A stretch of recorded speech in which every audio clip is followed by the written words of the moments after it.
أشهد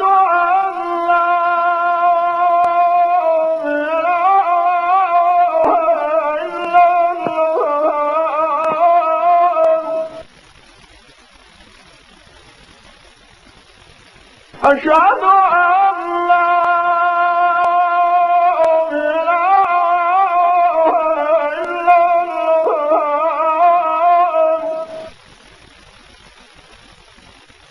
أشهد أن محمدا رسول الله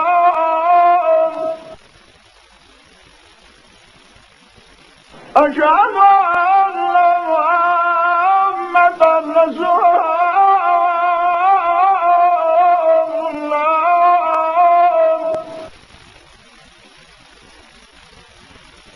أشهد أن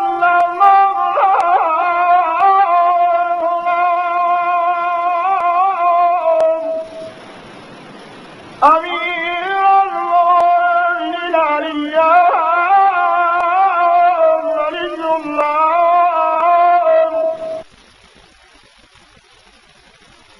أشهد أن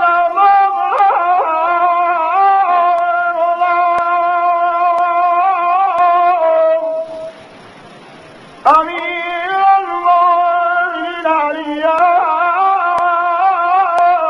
حجة الله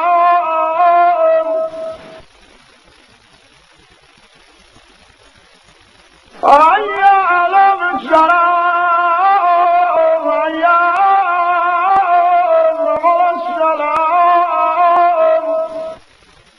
دین کے احکامات پر عمل کرنا بہت ضروری ہے،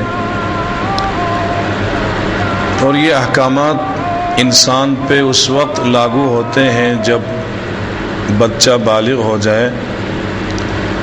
بچی 9 سال جس دن پورے ہو جائیں بالغ ہو جاتی ہے، اور بچہ چاند کے حساب سے جب اس کی عمر جس دن 15 سال پورے ہو جائیں یا باقی علامات جو کتابوں میں ہیں وہ نمایاں ہو جائیں تو بچہ بالغ ہو جاتا ہے۔ جس دن بچہ بالغ ہو جائے اس کے اوپر سب سے پہلا جو واجب ہے وہ تقلید ہے، مجتہد عالم کی وہ تقلید کرے، اس کے ابر مسائل ہے، اور اس کے بعد جس وقت وہ بالغ ہو جائے اس وقت کی نماز سب سے پہلے اس کے اوپر واجب ہے کہ وہ اس نماز کو ادا کرے۔ فجر سے پہلے بالغ ہو جائیں، یعنی بالغ ہونے کا مطلب یہ ہے کہ جس ٹائم وہ دنیا میں آیا ہے اگر وہ فجر سے پہلے آیا ہے تو چاند کے حساب سے فجر سے پہلے وہ بالغ ہوگا۔ جب اس کی عمر بچی ہو تو 9 سال، بچہ ہو تو 15 سال پورے ہو جائیں تو سب سے پہلا واجب اس پر فجر کی نماز ہوگی۔ تقلید کے بعد اسی طرح باقی نمازوں کے اوقات بھی ہیں۔ تو نماز سب سے پہلا فریضہ ہے، اور نماز ادا کرنا ہر مسلمان پہ واجب ہے۔ نماز ہی انسان کے مسلمان ہونے کی دلیل ہے۔ نماز کے لیے ضروری ہے کہ انسان طہارت کے ساتھ نماز پڑھے۔ ایک چیز طہارت ہے، ایک چیز تزکیہ نفس ہے۔ کبھی انسان کا ظاہر پلید ہو جاتا ہے تو کبھی انسان کا باطن پلید ہو جاتا ہے۔ جب باطن پلید ہو گناہوں کی وجہ سے، اس کو پاک کرنے کا جو طریقہ ہے اس کو تزکیہ نفس کہتے ہیں، اور جب انسان کا ظاہر پلید ہو جسم لباس، اس کو پاک کرنے کو طہارت کہتے ہیں۔ جب بھی انسان رفع حاجت کرے اس پر لازم ہے کہ وہ طہارت کرے۔ جب وہ طہارت کرے گا تو اس کے بعد پھر نماز اور باقی جو عبادت جن کے لیے طہارت ضروری ہے ان کو وہ انجام دے سکتا ہے۔ طہارت کے بعد جو اہم مسئلہ ہے وہ وضو ہے کہ نماز سے پہلے وضو ضروری ہے۔ وضو میں چند چیزیں بہت اہمیت رکھتی ہے۔ سب سے پہلی چیز وضو میں نیت ہے۔ نیت 3 قسم کی ہے، کبھی نیت مستحب ہے، کبھی نیت واجب ہے، اور کبھی نیت صرف قربتاً الی اللہ ہے۔ مستحب وضو وہ ہے کہ جب کسی نماز واجب نماز کے لیے نہ ہو، واجب چیز کے لیے جس کے لیے وضو ضروری ہے نہ ہو، ایسے ہی وضو کریں قرآن پڑھنے کے لیے یا ایسے ہی باوضو رہنے کے لیے، یہ مستحب ہے۔ وہاں نیت دل میں یہ ہوگی کہ وضو کرتا ہوں سنت قربتاً الی اللہ۔ واجب وضو وہ ہے کہ جس کے لیے وضو شرط ہے، مثلا نماز ہے، اسی طرح خانہ کعبے کا طواف ہے، باقی چیزیں وضو جب نماز کا وقت ہوگا وضو واجب ہو جائے گا۔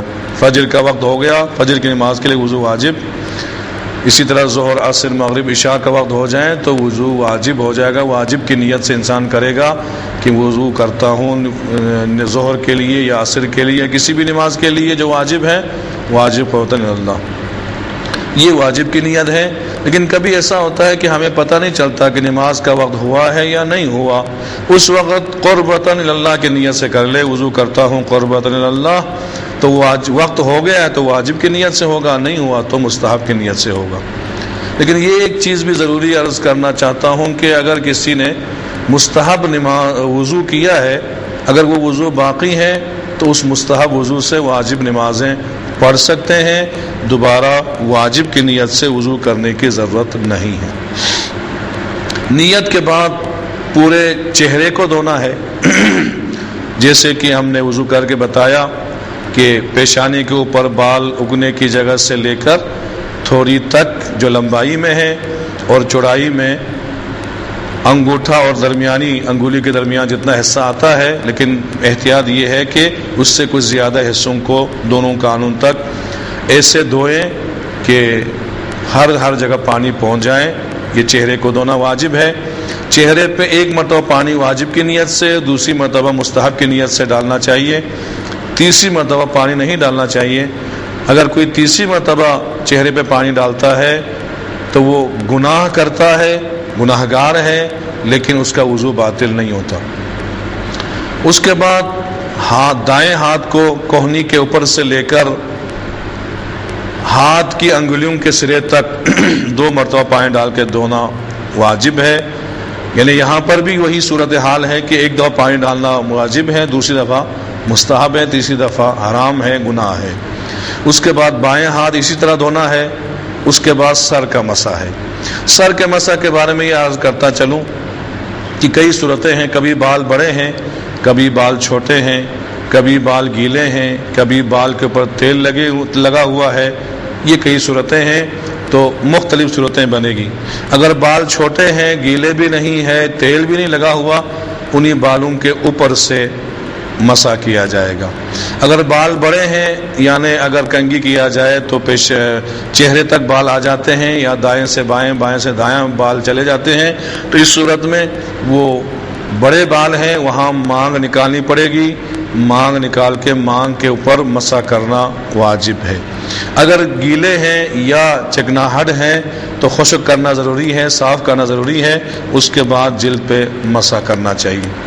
مسح جب کریں تو انسان سر کو نہ ہلنے دیں، بلکہ ہاتھ کو ہلائیں اور ہاتھ کو اوپر سے نیچے کی طرف لائیں، یہ مسح ہوگا، جیسے میں نے وضو میں کر کے بتایا۔ یہ بہترین صورت ہے، لیکن اس کے علاوہ بھی کئی صورتیں بتائی گئی ہے توضیح المسائل میں کہ اوپر سے ہاتھ نیچے لائیں تب بھی مسح ہوگا، ہاتھ کو نیچے سے اوپر لے جائیں تب بھی مسح ہوگا، دائیں ہاتھ سے بھی مسح ہوگا، بائیں ہاتھ سے بھی مسح ہوگا، سر کے اگلے حصے پہ جہاں مرضی کرے مسح ہوگا، لیکن بہتر طریقہ وہی ہے جو میں نے کر کے بتایا۔ ایک صورت یہ ہے کہ اگر کوئی سر ہلاتا ہے یا ہاتھ کو اوپر نیچے کر لے، اس طرح اوپر نیچے کر لے، تو پھر اس کا مسح باطل ہو جاتا ہے، یہ صحیح نہیں ہے۔ پاؤں کا مسح جو ہے، پاؤں کے انگلیوں کے سرے سے لے کر ٹخنوں تک مسح کرنا جو ہے واجب ہے، پہلے دائیں اس کے بعد بائیں۔ اور یہاں پر بھی ضروری ہے کہ جب آپ مسح کر رہے ہوں پاؤں ہلنا نہیں چاہیے، پاؤں کسی چیز پہ رکھ کے مسح کرنا واجب ہے۔ اگر پاؤں ہل جائیں تو مسح باطل ہو جائے گا۔ کچھ لوگ ایسا بھی کرتے ہیں کہ بیک وقت دونوں ہاتھوں سے دونوں پاؤں کا مسح کرتے ہیں، یہ باطل ہے، چونکہ شرائط وضو میں سے ایک ترتیب ہے، وہ ترتیب ختم ہو جاتی ہے، تو ترتیب ختم ہو جائے تو مسح باطل ہو جاتا ہے۔ تو یہ وضو کے مسائل ہیں، کچھ وضو کا طریقہ ہے، اور اس کے بعد وضو کے شرائط بھی ہیں اور وضو کے باطل کرنے والی چیزیں بھی ہیں، وہ بھی انشاءاللہ تدریجاً بیان ہوں گے، اور اس کے مطابق وضو کرنا ہر ایک پر لازم ہے۔